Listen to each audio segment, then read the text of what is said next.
नमस्कार, राम राम। प्राचीन भारत के कुछ ऐसे ऋषियों के बारे में हमें जानना चाहिए जिनके बारे में हम नहीं जानते हैं या कम लोग जानते हैं, क्योंकि उनको जानने से हम न केवल उन ऋषियों से परिचित होते हैं बल्कि भारतीय समाज की जो मुक्त संरचना थी, जिसमें ज्ञान को सबसे अधिक महत्वपूर्ण स्थान प्राप्त था, उसके बारे में भी हम जानते हैं। तो प्राचीन भारत में ऐसे ही एक ऋषि थे, उनका नाम था कवशेलूष। इलूश के पुत्र थे जो कि जन्मना जातिगत रूप से निचली जाति के थे, कथित तौर पर जिसे हम कहते हैं शूद्र जाति के। वर्णों में जो चौथे पायदान पर हैं उस पायदान से वे आते थे। ये भगवान राम के आसपास का समय है, थोड़ा सा आगे, और उसी समय एक राजा हुए थे जन्मेजय।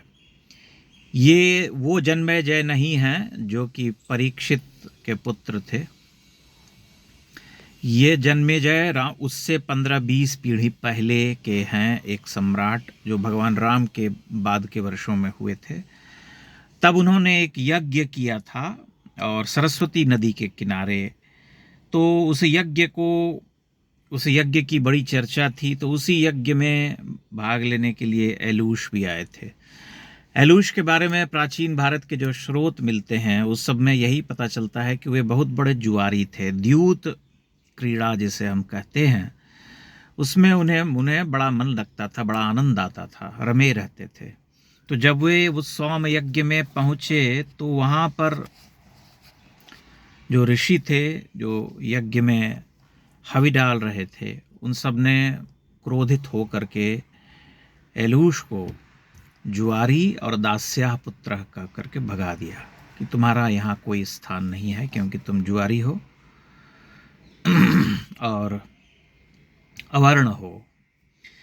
तो वहाँ से जब उन्हें भगा दिया गया, चारित्रिक दोष लगा करके कि तुम जुआ खेलते हो, द्यूत के आदी हो, तब जो है एलूश कहीं वन में जा कर के एक ऐसी जगह धुनी रमा के बैठ गए, ध्यान लगा करके, जहाँ पर कि कोई जल का स्रोत नहीं था। लेकिन वहीं पर उन्होंने अपाम नपात नामक देवता की स्तुति में सूक्त की रचना की, अपाम नपात।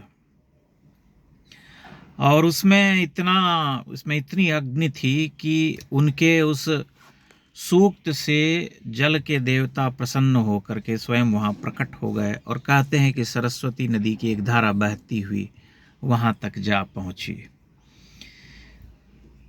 बल्कि कथा ये है कि कवश को नदी की जलधार ने जो है घेर लिया।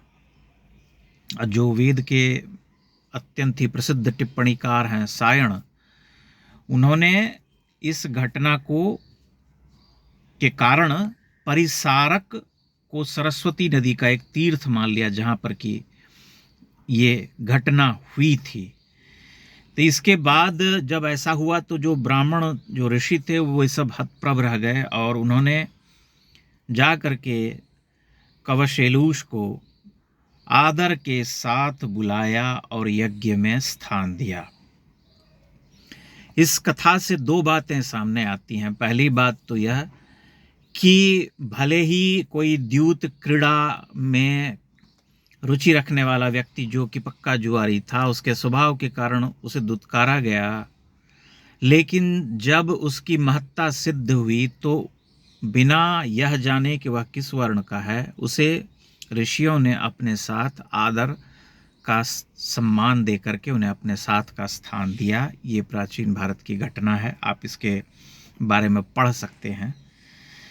और दूसरी बात यह भी है कि एलूश ने यह सिद्ध किया कि ज्ञान जो है किसी वर्ण विशेष से बंधा नहीं है। एक साधारण शूद्र वर्ण का व्यक्ति भी ऋषियों के बीच में स्थान पा सकता है। यानी कि वर्ण जो है बड़ा ही ट्रांसफरेबल था, जिसके बारे में कि यहाँ पर बहुत सारे लोगों को ये भ्रम है कि फला वर्ण के लोग ही ऊंचा स्थान पा सकते थे जो जन्मना होते थे, जबकि मैंने आपके सामने ये एलूश का उदाहरण रखा जो कि जन्मना ब्राह्मण नहीं थे, लेकिन उनके सूक्तों को वेद में स्थान मिला है इसलिए आप इस बात की महत्ता को समझ सकते हैं जो मैंने यहाँ पर कहने का प्रयास किया है। तो अपाम नपात के कारण उनकी प्रसिद्धि हुई और उसके बाद जो है उन्होंने बहुत अन्य भी मंत्रों की रचना की और उनके जो मंत्र जो हैं वो बहुत ही प्रसिद्ध हुए। उन्होंने कहते हैं कि जो सरस्वती की धारा को जब अपनी ओर ले आए तो धारा जो है नाच उठी, तो उन्होंने लिखा कि या भी है सोमो मोदते हर्षते च कल्याण भिर युवतिर भिनरमयः, यानी कि सुंदर युवतियों से घिरा होने पर जैसे कोई मनुष्य खुश होता है, वह जो है उसी तरह से प्रसन्न हो उठा है। तो ऐसा विचित्र सा व्यक्तित्व है कवश एलूश का, जिसके बारे में कि बहुत कम लोग जानते हैं, क्योंकि जिस व्यवस्था ने उन्हें पढ़ाया है, जिस पाठ्यक्रम को वो पढ़ करके आगे बढ़े हैं आज की पीढ़ी विशेषकर, तो उनके दिमाग में तो केवल नकारात्मक बातें ही भरी गई हैं प्राचीन भारत के बारे में। इसलिए हमें पढ़ना चाहिए मूल स्रोतों को। उसके लिए हमें पीछे जाना होगा, पलट करके देखना पड़ेगा। कवश एलूश की प्रसिद्धि अक्ष सूक्त के कारण हुई है, जो कि उन्होंने जुए को ध्यान में रख करके ही लिखा है। यह एक वैदिक काव्य है जिसमें कि उन्होंने एक तरह से अपनी पीड़ा व्यक्त की कि मेरी पत्नी जो मुझसे बहुत प्रेम करती थी, मेरी सास में मेरा आदर करती थी, उन सब ने एक समय के बाद मेरे जुआरी होने के कारण मेरी अवहेलना करना प्रारंभ कर दिया। पत्नी के बारे में तो वो नहीं कहते हैं, लेकिन हाँ उनका ये कष्ट जो है सामने आता है कि सभी लोग मेरा अनादर करने लगे।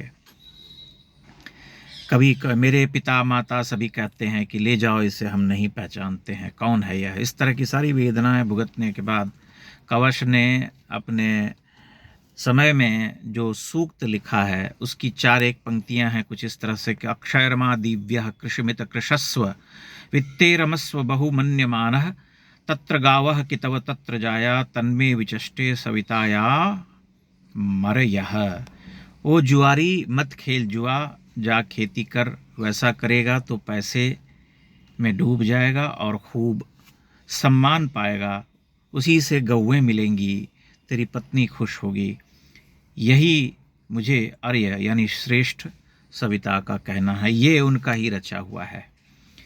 तो कवश एलूश की यह कथा आपको अच्छी लगी होगी मेरे हिसाब से, और उन्होंने जो अपने जीवन में संदेश दिया, जो लिखा, जो जिस ऋचा की रचना की, उसके कारण उन्हें वैदिक ऋषियों में गिना जाता है और वैदिक सूक्त जो है एलूश के नाम से भी है। इस कथा से प्राचीन भारतीय समाज की संरचना का भी पता चलता है, जो कि अत्यंत ही जिसे हम कहते हैं फ्लेक्सिबल, जिसमें बहुत कुछ स्वीकार करने की प्रवृत्ति थी। वह मूढ़ या जड़ समाज बिल्कुल नहीं था। वह केवल ज्ञान की प्रतिष्ठा देखता था कि कौन ज्ञानी है, किसके भीतर का तत्व कितना महत्वपूर्ण है।